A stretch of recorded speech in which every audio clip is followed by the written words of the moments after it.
कहानी की शुरुआत लॉस एंजलिस में रहने वाले बर्ट नाम के आदमी को दिखाते हुए होती है, जो एक घर में स्विमिंग पूल साफ कर रहा था। लेकिन जैसे ही घर में रहने वाले लोग घर से बाहर चले जाते हैं तो वो अपने शिकार का सामान निकालकर पास के एक घर में घुस जाता है। दरअसल वो एक वैम्पायर हंटर था जो वैम्पायर का शिकार करके उनके दांत निकाल लेता था, क्योंकि उसे उन वैम्पायर्स के दांतों को मार्केट में बेचने से अच्छे पैसे मिल जाते थे। वो उस घर में घुसकर एक बूढ़ी फीमेल और एक यंग मेल वैम्पायर को मार के उनके दांत निकाल लेता है और अपने ट्रक में बैठकर वहाँ से चला जाता है। घर पहुंचकर वो अपने जख्मों का इलाज करता है। वो अपनी पूरी बॉडी पर येलो कलर का एक चिपचिपा सामान लगाता है। इसके बाद वो अपनी बेटी पेज को स्कूल लेने जाता है। वो उसे योगर्ट वर्ल्ड से कुछ खाने की चीजें दिलाता है। फिर उसे अपनी एक्स वाइफ जॉसलिन के घर पर ड्रॉप कर देता है। वहाँ उसे पता चलता है कि जॉसलिन पेज की पढ़ाई और उसके दांतों के इलाज में होने वाले खर्च को अफोर्ड नहीं कर पा रही थी, इसलिए वो अपने घर को बेचकर पेज के साथ फ्लोरिडा में शिफ्ट होने का प्लान बना रही थी। ये सुनकर बर्ट परेशान हो जाता है कि वो अपनी बेटी से दोबारा नहीं मिल पाएगा, इसलिए वो जॉसलिन से वादा करता है कि वो पेज के ऊपर होने वाले खर्चों के पैसों का इंतजाम करेगा, जिससे उन्हें फ्लोरिडा जाने की जरूरत नहीं पड़ेगी। इस पर जॉसलिन उसे नेक्स्ट मंडे तक का टाइम दे देती है। इस बीच एक रियल एस्टेट एजेंट ऑड्री, जो कि एक वैम्पायर थी, एक दूसरे वैम्पायर से कुछ करने के लिए कहती है। वो दूसरा वैम्पायर उसकी बातें नहीं मानता तो वो उसे एक नए बन रहे घर में जिंदा दफन कर देती है। इस बीच बर्ड अपने करीबी जानने वाले की दुकान पर जाता है, जिसका नाम ट्रॉय था। वो वहाँ उन वैम्पायर्स के दांतों को सेल करना चाहता है, जिसकी उसे बहुत कम कीमत मिलती है। ट्रॉय उससे कहता है कि अगर उसे ज्यादा कीमत चाहिए तो वो उन्हें यूनियन में जाकर बेच दे। दरअसल यूनियन वैम्पायर हंटर्स का एक ऑफिशियल डिपार्टमेंट था, जहाँ से कुछ दिन पहले उसे धक्के मारकर निकाल दिया गया था। कोई और रास्ता नहीं सूझा तो बर्ड अपनी गन और जॉर्डन से खरीदे हुए महंगे जूते उसे बेच देता है। फिर जब वो वापस अपनी कार में आता है तो उसे पेज की कॉल आती है और उससे बात करने के बाद वो पेज की पढ़ाई और उसके दांतों में लगने वाले ब्रेसेस के लिए पैसे इकट्ठा करने का फैसला करता है, ताकि उसे पेज से बिछड़ना ना पड़े। इसके लिए वो अपने फ्रेंड बिग जी को फोन करके उससे हेल्प मांगता है। इस बीच ऑड्री को उन वैम्पायर्स को मारने की खबर मिल जाती है जिसे बर्ड ने मारा था। पहले वो रोती और कातिल का पता लगाने के लिए पूरे घर को सूंघती है। तब वो और उसका असिस्टेंट इस नतीजे पर पहुंचते हैं कि उन दोनों वैम्पायर्स का मर्डर एक ही आदमी ने किया है और वो लोग ठान लेते हैं कि किसी भी तरह उस कातिल को ढूंढ निकालेंगे। इधर बर्ड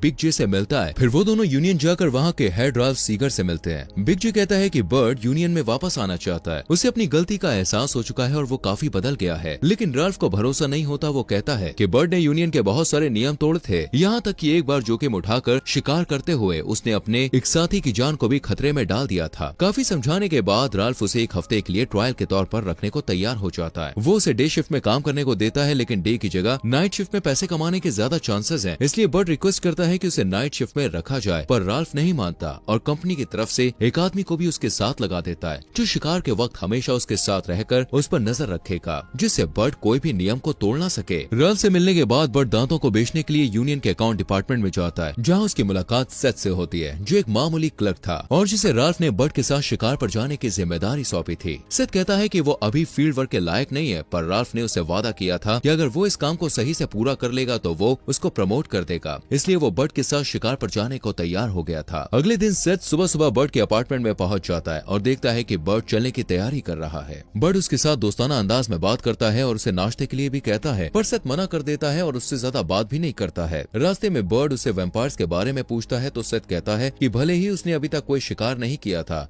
पर फिर भी उसे वैम्पायर्स के बारे में अच्छी नॉलेज थी। साथ ही यूनियन के नियम भी उसे अच्छे से याद थे। फिर वो किताबों से वैम्पायर्स के बारे में मिली सारी जानकारी बर्ड को देता है और बताता है कि 5 तरह के वैम्पायर्स होते हैं, जिनमें से एक का शिकार बर्ड आज करने वाला था। उन वैम्पायर्स को जुवेनाइल कहा जाता है क्योंकि वो बहुत ही छोटी उम्र में वैम्पायर बन चुके थे। ऐसे वैम्पायर्स के दांत दूसरे वैम्पायर्स के मुकाबले सस्ते होते हैं, लेकिन दोस्तों बर्ड को किसी भी तरह से पेज के लिए पैसे इकट्ठे करने थे, इसलिए वो हर तरह के वैम्पायर्स का शिकार करने को तैयार था। इस बीच ऑड्री ट्रॉय की दुकान पर पहुंच जाती है और वहाँ उसे बूढ़ी वैम्पायर के दांत मिल जाते हैं। वो ट्रॉय से पूछती है कि उसे वो दांत किसने बेचे थे, पर ट्रॉय बताने से इनकार कर देता है। तब वो कहती है कि किसी जमाने में इंसान वैम्पायर्स को गॉड की तरह पूछते थे और वो वैम्पायर्स को फिर से वही इज्जत दिलाना चाहती थी, इसलिए वो एक रियल एस्टेट एजेंट के रूप में काम करती है, ताकि लॉस एंजलिस के पास उस पूरे एरिया में वैम्पायर्स को बसा सके। वो एक बार फिर से ट्रॉय से पूछती है, पर वो कुछ भी नहीं बताता तो बेरहमी से वो उसे मार डालती है। उधर बर्ड और सेथ एक बेकार पड़ी हुई बोलिंग करने की जगह पे पहुंचते हैं, जो कि छोटे वैम्पायर्स के लिए छुपने की परफेक्ट जगह थी। वहाँ पहुंचकर बर्ड उसे कार में बैठने के लिए कहता है। इतने में सीगर का फोन आता है और वो सेथ से बर्ड के साथ चिपके रहने को कहता है, ताकि वो उस पर नजर रख सके। सेथ ने कभी वैम्पायर्स का शिकार होते हुए नहीं देखा था, इसलिए बोलिंग एली में घुसते हुए वो घबरा गया था। लेकिन बर्ड बहुत होशियारी से सारे वैम्पायर्स को मार गिराता है। ये सब देखकर सेथ का पेशाब निकल जाता है और उसकी पैंट गीली हो जाती है। बर्ड उसे समझाकर अपने घर ले आता है। फिर वो उसे येलो कलर की वही चीज देता है जिसे वो अपनी बॉडी पर लगाता था। इस चीज को लगाने से उनकी बॉडी से इंसानों की स्मेल गायब हो जाती है, जिससे वैम्पायर्स उन्हें ट्रैक नहीं कर पाते। बर्ड जब अपने ट्रैक पर वापस जाता है तो देखता है कि सेथ अपना नोटबुक वहीं भूल गया है। वो उसे पढ़ने लगता है। फिर वो जोसेलिन को मैसेज करता है कि उसने उन्हें देने के लिए आधे पैसों का इंतजाम कर लिया है और बाकी पैसों का इंतजाम भी जल्द ही कर लेगा। तब तक के लिए वो उसे थोड़ा सब्र रखने के लिए कहता है। घर पर उसकी मुलाकात एक नए किराएदार से होती है जिसका नाम हेदर था। पेशे से वो एक नर्स थी।